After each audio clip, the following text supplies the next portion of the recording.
she'll probably. Eggie, let's see what Daddy's up to. Hey Phil, how's it going? Good. Good. What's on your mind today? Well, same thing as always usually. It is making DC power. Come a little closer, huh? We'll bring the chair. Please. Just grab the chair. I'll feel more comfortable with you sitting down. It's gonna take some practice. Yep, and it's harder for me to follow you around when I'm sitting in the chair.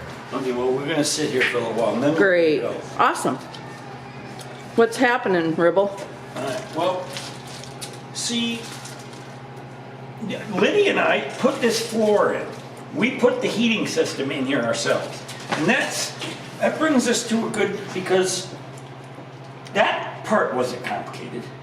It just took Liddy and I, we laid all the pipe, brought it right up here, and lo and behold, the thing works. Didn't need a fancy contractor, and we made it as simple as we could. There's just a pump, an AC. Right now I'm using AC power, but last winter it was hybrid, and I thought I was going to get the SMA inverter back online and start pushing back onto the grid, but that's not going to happen. And it's just a reminder of why I don't want that much technology involved in my system, because it's not dependable. That particular inverter, it's an SMA Sunny Boy 7000 or 75, something like that. It shuts off when the grid goes down, okay? I knew that when I bought it. It's a grid-tied inverter. I have a Magnum up in the garage that we're gonna look at, which I love. Hey Phil, can I ask you a quick question? Sure. Why does the grid go off? Well, What's the process of that? just when the power goes out. And Okay. it could be down power. Okay, And yeah. that's when you really want power. That's for those people who might not know. And Lydia and I have a complete battery bank up in the garage that works great. And we're gonna go look at that. But so getting back to it, I wanna eliminate anything that can go wrong. I mean, what's Murphy's Law? Anything that can go wrong will go wrong. Something like that. But anyway, I want to eliminate as much of that as I can. So here's a good example. This is a bimetallic thermostat. There's no circuitry or nothing. It's just dissimilar metals expand and contract at different rates, and that controls the whole thing. It's line voltage, which is a little bit of an inconvenience, but you also eliminate any transformers for all the thermostats that are 12 volts or 3 volts or 1.2876543. Anyway, it's very simple. And then a pump. The thermostat keeps the floor within 2 degrees. Let's see, 70. So it's right on the money. Which is and that's like $15 at Menards. Everything comes from Menards. This came from Menards. This came from Tyson's. I installed the heating elements with bulkhead fittings. So this was hybrid. This was solar, and I could shut the AC off during the day, and the solar would keep the floor warm in the dead of winter. So anyway, another thing is it's not so much about heating things up as not letting them get cold. Anyway, so simplicity is what I'm after. And that's a pretty good, I mean, this doesn't need to be here. So what do we have for parts here? We have you know, 2 breakers, or there could be more if you want more solar coming in. Right now it's not hooked up, like I said, because I thought I was going to get the SMA going. I'm going to bring the wires back in here and start experimenting with that welder. So, you've got 2 breakers.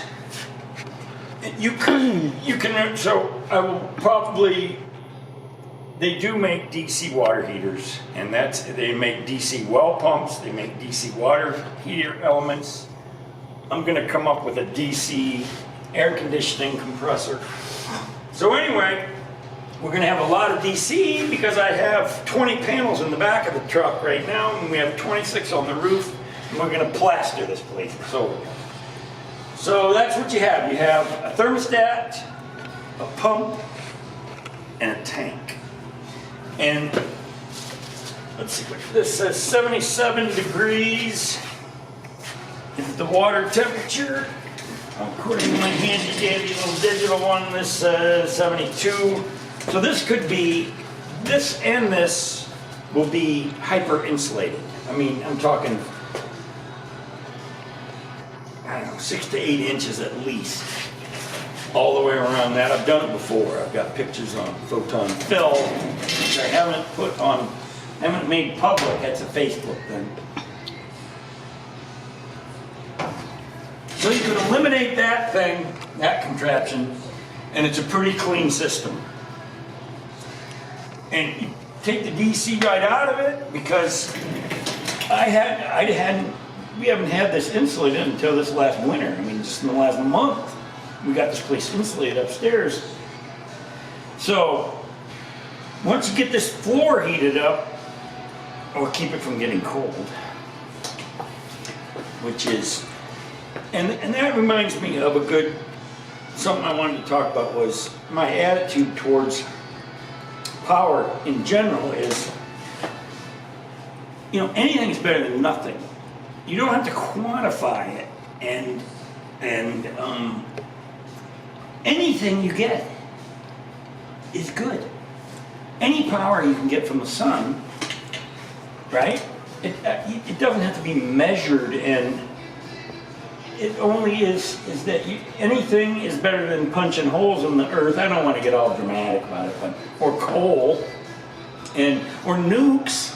You know, if you can get it and heat up the floor, and I understand that not everybody has room to put up 26 panels and this and that, but they do.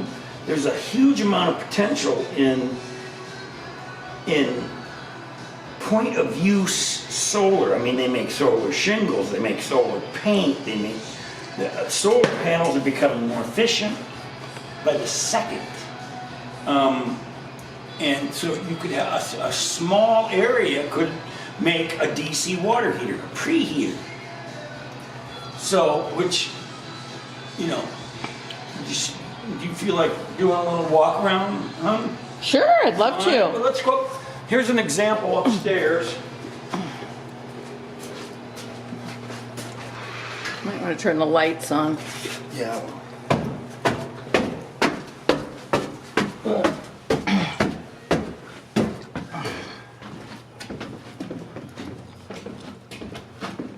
We're in darkness now, but Phil's getting the lights turned on. There we go.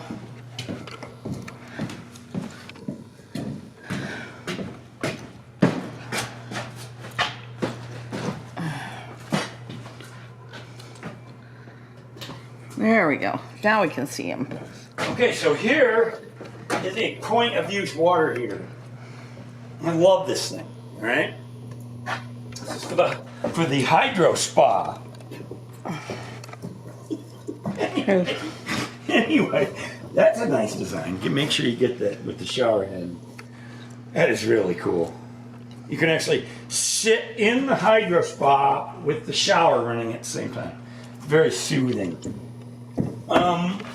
So, let's talk about the water heater. So this is a point, I got this at Menards, point of use. This is like 13,000 watts, okay? This is the biggest one they had. But it is so cool because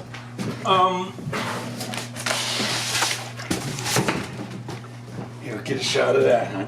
It only comes do. on when you turn the water on. See? And then when you turn it off, it should go off. Yes, isn't that cool? So, they claim that it will provide 135 degree water unlimited. Okay, but that's very dependent on input temperature. So, I wanted hot water. And I have a giant 1,500 gallon tank down there that I'm going to store rainwater in, but right now I just transfer water from the house pump down here. Anyway, so I put our electric water heater in front of this. so that's the input. I don't have to have it on, but I wanted to make sure I had hot water. It comes out of there at 160 degrees. But, you see, this is all experimental, and you can dial this thing down to output pressure or output temperature. Right? You could have it at 110. I like it at about 110, right? So that's the theory. It's going to take some tweaking, but the bottom line with this is, now it's someone else's home or you could take about this much space right here and have a tank with DC heating elements, and you could have hot water all the time. If it was insulated well, every day it would warm up, and then you would have basically a preheater for a point of use. The amount of energy that could be saved, it's just my guess, it would be amazing if you simply had hot water every day, because you get solar power even when it's cloudy or snow, or I've seen, huh? The moon. The moon. We're gonna do one. But anyway, I think we're getting the picture that it doesn't have to be up here. It could be just sitting here with, you could even have AC and DC. But say 2 panels, and I'm gonna find out how much it takes, and we're gonna, exactly, because we have 46 panels to work with. I'm gonna get more. Anyway,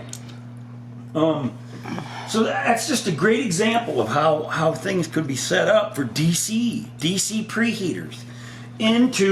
That could be, and I'm going to test one of those too. I'm going to test that. I'm going to put DC power to one of those. Probably not like that, but I did get some heating elements that come out of those. And we're going to test them with DC power.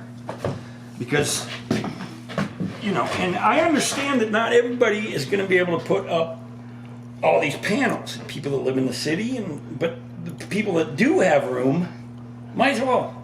And even in the city, point of use water heaters and DC preheaters, whatever, there's a lot of potential. So let's take a little break.